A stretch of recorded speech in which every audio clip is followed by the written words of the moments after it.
هاد المناظر الطبيعية جميلة جدا، زوينة بزاف. فاش كتأمل في جمال الطبيعة كتحس بإبداع الخالق، توازن ديال الكون، الجمال الرباني. شوفوا الجبال، شوفوا الوديان، شوفوا سيدي ربي سبحانه وتعالى اشنو خلق. حبابي، مهما وقع لكم في هذه الحياة، مهما تعلمتوا وقريتوا الفلسفة والشعر والكتوبة وأي حاجة، حاولوا تحافظوا على الإيمان ديالكم، راه كيقوي البنية النفسية ديال الإنسان.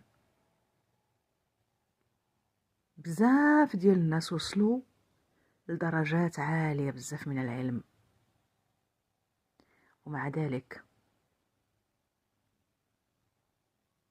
حافظوا على الإيمان ديالهم أو لا رجعوا ليه. عندكم تصحابوا الناس في أوروبا ما كيأمنوش. أعياد ميلاد المسيح عليه السلام هي أكبر دليل على أن المسيحية هي أكبر الديانات في الحياة. اللي ما تيقش يمشي يقلب. أول ديانة منتشرة في العالم وعندها أتباع كبار وكتار هي المسيحية. ما يجيش أخوتي شي حد يكتب عليكم يقول لكم راه الناس ما كيأمنوش في أوروبا.